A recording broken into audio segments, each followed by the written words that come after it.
खेड नगर परिषदच्या सार्वत्रिक निवडणुकीच्या अनुषंगाने आपणा सर्वांना मार्गदर्शन करण्याकरिता इथे उपस्थित रत्नागिरी जिल्ह्याचे पालकमंत्री, महाराष्ट्र राज्याचे उद्योगमंत्री सन्माननीय उदयजी सामंत साहेब, सन्माननीय वैभवजी खेडेकर, शशीभाऊ, माझी पत्नी श्रेया, संजयजी असेल, अण्णा, भाजपचे शहप्रमुख अनिकेत असेल, सचिन झाडवे, अरविंद चव्हाण, शिवसेनेचे शहप्रमुख कुंदनजी आणि ज्यांच्याकरिता आपण सर्व इथे एकत्रित आलेलो आहोत त्या युतीच्या शिवसेना भाजप युतीच्या नगराध्यक्षपदाचे उमेदवार माधुताई मुटाला, शिवसेना आणि भाजपचे सर्व उपस्थित सर्व कार्यकर्ते, सर्व उमेदवार, खरं तर उद्याजी 20 मिनिटापूर्वी इथे एक 8-10 जण जमली होती. फक्त एक सगळ्यांना उमेदवारांना कॉल केले की वेळेवर कल्पना देऊन ठेवली होती. आपला कार्यक्रम जरा दौरा उशिराने झाला असल्यामुळे कल्पना दिली होती की फोन केल्यानंतर सगळ्यांनी इथे लगेच जमायचं आहे आणि फक्त एका फोन कॉलवरती आपले शिवसेना आणि भाजपचे उमेदवार आणि प्रमुख कार्यकर्ते सध्या इथे फक्त जमलेले आहेत. जर का मेळावा घ्यायचं ठरवलं असतं, 2 दिवसाचा अवधी दिला असता तर मैदानातच इथे मेळावा घ्यावा लागतो. इथे काही बंद बंदिस्त हॉलमध्ये मेळावा घेऊन चालत नाही. आणि म्हणून उपस्थित आपण सर्व शिवसेना आणि भाजपचे कार्यकर्ते पहिल्या दिवसापासूनच खेडमध्ये युती होणार की नाही होणार या बाबतीतली चर्चा अगदी महाराष्ट्राच्या स्तरावरती होत होती. आणि आजच्या या बैठकीच्या निमित्ताने मी पुन्हा एकदा नक्कीच उदयजी आपले मनापासून मी आभार मानेन. भाजपचे प्रदेशाध्यक्ष रवींद्र चव्हाण साहेब असतील आणि विशेषतः वैभवजी खेडेकर यांचे देखील मी आभार मानेन, कारण शेवटी समन्वय जर का जुळून आला नसता तर कदाचित आज शिवसेना भाजपची युती इथे आपल्याला पाहायला मिळाली नसती. आणि संपूर्ण जिल्ह्यामध्ये आपण सगळ्याच नगर परिषदा, नगरपंचायती आपण ह्या शिवसेना भाजप युतीच्या अंतर्गत आपण लढवतोय. आणि नक्कीच सगळ्यांनी ज्याचा उल्लेख इथे केलाय, येणाऱ्या 3 तारखेला ज्यावेळेला निकाल लागेल त्यावेळेस संबंध जिल्ह्यामध्ये मला वाटतं आताच बैठक आपली चर्चा चालू होती की संपूर्ण जिल्ह्यामध्ये जेवढ्या निवडणुका जाहीर झालेल्या आहेत त्या सगळ्याच ठिकाणी 100% निकाल लागेल अशी परिस्थिती आहे. आणि त्यासोबतच आपल्या खेडमध्ये देखील रामदास भाई इथे लोकप्रतिनिधित्व करत असताना, आमदार असताना, मंत्री असताना, विरोधी पक्षनेते असताना, विशेषतः रामदास भाईंच्या सुरुवातीच्या काळामध्ये जे काही इथे यश इथे शिवसेनेला प्राप्त व्हायचं, किंबहुना संबंध महाराष्ट्रामध्ये नगर परिषद पहिली शिवसेनेची नगर परिषद कुठे निवडून आली असेल तर खेडची नगर परिषद निवडून आली होती.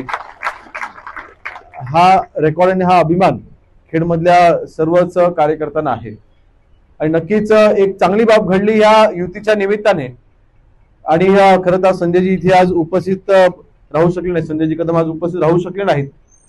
त्यांच्या घरी देखील लग्न आहे त्यांच्या सुपुत्रांचं, त्याच्या तयारीमध्ये देखील ते आहेत. परंतु आज आम्ही सगळे प्रमुख विरोधक मतदारसंघामध्ये एकत्र आलेले असल्यामुळे राजकीय फक्त विरोध संपला नाही तर मी त्या परवाच्या दिवशी देखील याचा उल्लेख मी केला की हा विरोधक, आम्ही सगळे विरोधक, राजकीय आम्ही विरोधक एकत्र आलेले असल्यामुळे आता मात्र विकासाला 4 पटीनेही गती मिळणार आहे, 4 पटीने गती मिळणार आहे. आणि म्हणून मला वाटतं आपण 10 वाजताची वेळ देखील आहे प्रचाराची, मी अधिक वेळ घेत नाही. परंतु आज खेड शहराच्या विकासाकरिता ही युती होणं ही अत्यंत आवश्यक होतं. आज मी असेल, वैभवजी असतील किंवा संजयजी असतील, आम्ही सगळे एकत्र मिळून नक्कीच आपल्या खेडच्या फक्त ह्या निवडणुकीपुरता मी शब्द देणार नाही, आपल्या सहकार्यानेच उद्याजी आपण पालकमंत्री म्हणून आपल्या सहकार्याने देखील, आणि एकनाथ शिंदे साहेब आपले आज नगरविकास मंत्री आहेत, आज आपले उपमुख्यमंत्री आहेत. शिंदे साहेबांनी मुख्यमंत्री असताना खेड शहराकरिता जो भरीव निधी दिलाय याची उणीव कधीच कोणी भरून काढू शकत नाही. किंवा तशा पद्धतीच्या विकास कामाच्या बाबतीमध्ये आजही खेडमध्ये चर्चा होते. 48 कोटीची नळपाणी योजना असू देत, 110 कोटीचा आपल्या हॅमचा खेडचा दापोली रस्ता असू देत, किंवा आपल्या खेडमध्ये असलेल्या आपल्या सर्वांना कल्पना आहे की नाट्यगृहाचं जे आपण दुरुस्तीचं काम आपण हाती घेतलं ते काम असू देत, मैदान असू द्यात, किंवा इथे आता केंद्र सरकारमार्फत आपण काही निधी आपण आणला, आपण इथे जे खेडमध्ये असलेलं जे रुग्णालय आहे त्याचं नूतनीकरण आपण करतोय, त्याचं काम असू अशी अनेक कामं, जनहिताचे काम आपण इथे हाती घेतले आणि जनतेचा प्रतिसाद, जसं वैभवजीने सांगितलं की एक हाती सत्ता आणि एकतर्फी वातावरण प्रचारामध्ये आम्हाला जाणवतंय. आणि म्हणून आपल्या मार्गदर्शनाखाली रत्नागिरी जिल्ह्याचे पालकमंत्री म्हणून नक्कीच आपण रत्नागिरी जिल्ह्यामधल्या सगळ्या नगर परिषदा निवडून आणू हा आमचा विश्वास दर्शवतो आणि अधिक वेळ लागत इथंच थांबतो आणि माननीय पालकमंत्री महोदयांना विनंती करतो की आपण मनात व्यक्त करावं. दादा, वैभवजी, प्रियाताई, माधवीताई, चव्हाण साहेब, अण्णा, अनिकेत, आमचे सर्व पदाधिकारी, उपस्थित सर्व उमेदवार बंधू आणि भगिनी, 10ला फक्त 10 मिनिटं शिल्लक आहेत. त्यामुळे बरोबर 10 वाजता मी भाषण संपवणार आहे. थोडंसं तुम्ही अजिबात चिंता करू नका. मी काय अजिबात मार्गदर्शन इथं करायला आलो नाही. गेले 3 दिवस फॉर्म भरून झाल्यानंतर गृहराज्यमंत्री तर स्वतः योगेश दादा आहेत, परंतु जिल्ह्याचा पालकमंत्री म्हणून मला देखील अनेक ठिकाणहून ब्रीफिंग मिळतंय की इथले 21च्या 21 उमेदवार निवडून येणार आहेत.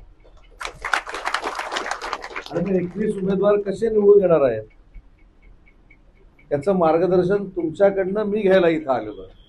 त्याच्यामुळे मी मार्गदर्शन करायला इथं आलो नाही. आणि सगळ्यात महत्वाचं आहे की योगेश दादांच्या आणि वैभव खेडेकरांच्या मध्ये मी बसलेलो आहे, हा एक अतिशय चांगला योगायोग आहे. पण वैभवजी, मी गेले काही वर्ष योगेश दादांना ओळखतो. खरं तर सुरुवातीच्या बाईंच्या प्रवासामध्ये त्यांचं नेतृत्व आम्हाला बघता आलं नाही, ओळखता आलं नाही, परंतु या परिसरामध्ये रामदासबाईंचं नेतृत्व होतं. आणि रामदासबाईंच्या नंतर आता योगेश दादा तुम्हाला सगळ्यांना बरोबर घेऊन या संपूर्ण परिसराचा विकास करण्यासाठी प्रयत्न करतायत. आज आपण एक मुलाखत बघितली असेल, म्हणजे मी योगेशजींचं काही कौतुक करायला इथं आलो नाही आणि त्यांनी काय मला फोन करून सांगितलं नाही की तुम्ही असं चांगलं माझ्याबद्दल बोललंच पाहिजे. पण एक स्वभाव सांगतो, एक माणूस म्हणून सांगतो की मगाशी त्यांची एक मी मुलाखत बघितली आणि ते देखील त्यांना मी सांगितलं की त्यांना पत्रकाराने कुठेतरी प्रश्न विचारला की उदय सामंत काहीतरी शिवसेना फोडणार आहे, अशा पद्धतीच्या बातम्या जोरदार महाराष्ट्रामध्ये सुरू आहेत. त्याच्यावर ठामपणानं म्हणजे स्वतः उदय सामंत असल्यासारखं उत्तर योगेश दादाने दिले. हे खरी मैत्रीची महत्वाची भूमिका आहे. आणि म्हणून तुम्हाला कधीही पश्चाताप होणार नाही, हा विश्वास योगेश दादांच्या निमित्तानं मी आपल्याला देतो. आणि उमेदवारांना अजिबात मार्गदर्शन करण्याची आवश्यकता नाही, सगळे सिनियर आहेत. प्रियाताईंनी सांगितलं तर 21 पैकी 11 महिला लढत आहेत. त्याच्यामुळे तुम्ही आता विचार करा, 50% वर आरक्षण आता हे गेलेलं आहे. पण तरी देखील श्रेयाताई, मी देखील आपल्याला पालकमंत्री म्हणून शब्द देतो. आणि शेवटी महिला ज्यावेळी सक्रिय होऊन समाजकारणामध्ये उतरतात त्यावेळी त्यांना त्यांचे भाऊ म्हणून पाठिंबा देणं ही आमची सगळ्यांची जबाबदारी आहे. आम्ही तुमच्या सोबत आहोत. ज्या ज्यावेळी अडीअडचणी निर्माण होती त्यावेळी महिला भगिनींची ढाल बनून आम्ही महाराष्ट्रामध्ये या जिल्ह्यामध्ये तुमच्यासमोर उभे राहू, हा देखील माझ्या वतीनं आणि योगेश दादांच्या वतीनं मी आपल्याला शब्द देतो. जास्त वेळ मी आपला घेत नाही. ज्या पद्धतीचं नियोजन आहे, ज्या पद्धतीनं तुम्ही आखणी केलेली आहे प्रचाराची, त्याबद्दल देखील मनापासून तुमचं कौतुक करतो. आणि वैभवजी, तुम्हाला देखील धन्यवाद देतो. कारण शेवटी युतीमध्ये मागे पुढे होत असतं आणि ते मागे पुढे करत असताना मानाचा सन्मानाचा विचार प्रत्येकजण करत असतो. पण या खेडमध्ये भगवा फडकला पाहिजे ही पूर्वीपासून तुमची जी मनोकामना होती ती दादांच्या नेतृत्वाखाली आपण सगळे एकत्र येऊन पूर्ण करूया. आणि त्याच्यासाठी तुम्ही जी भूमिका घेतली त्याबद्दल तुमचं देखील मनापासून कौतुक करून तुम्हाला देखील धन्यवाद देतो. भविष्यामध्ये पालकमंत्री म्हणून खेड नगराला माझ्याकडनं जेवढं जे काही सहकार्य निधीचं करता येईल ते करण्याची ग्वाही या बैठकीच्या निमित्तानं देतो. माननीय एकनाथ शिंदे साहेबांकडे नगर विकास खातं आहे, ते राज्याचे उपमुख्यमंत्री आहेत आणि आम्ही सगळे त्यांच्या नेतृत्वावर विश्वास ठेवून काम करतो. त्याच्यामुळे निधी हा 100% नगर विकास खात्याकडनं देखील मिळू शकतो. आणि त्याच्यातली अजून एक महत्वाची भूमिका सांगतो, या परिसरात शिवसेनेचे नेते रामदासबाई कदम देखील राहतात. त्यांचे योगेश दादा सुपुत्र आहेत. आपण सगळे त्यांच्या नेतृत्वाखाली काम करतो. निधीची कमतरता जर भासली तर भाई काय करू शकतात हे देखील तुम्हाला माहिती आहे. तेवढा दरारा त्यांचा आहे. त्याच्यामुळे ती वेळ येणार नाही याची दक्षता सरकारमध्ये आम्ही सगळे घेऊ. पुन्हा एकदा योगेश दादा तुम्हाला धन्यवाद देतो. तुमच्या नेतृत्वाखाली ही नगरपालिका 20+1 न आजच जिंकली शिवसेना भाजप युतीनं, हे पालकमंत्री या नात्याने मी विश्वास त्या ठिकाणी व्यक्त करतो. मोठ्या संख्येनं आपण जमला त्याबद्दल आपल्या सगळ्यांचे आभार मानतो, तुम्हाला धन्यवाद देतो आणि भविष्यात तुमचा पालकमंत्री तुमचा मित्र म्हणून तुमच्या सोबत आहे हा शब्द देतो आणि थांबतो. जय हिंद, जय महाराष्ट्र. टाइम्स डिजिटलला लाईक करा, शेअर करा, सबस्क्राईब करा आणि बेल आयकॉन दाबायला विसरू नका. Times digital.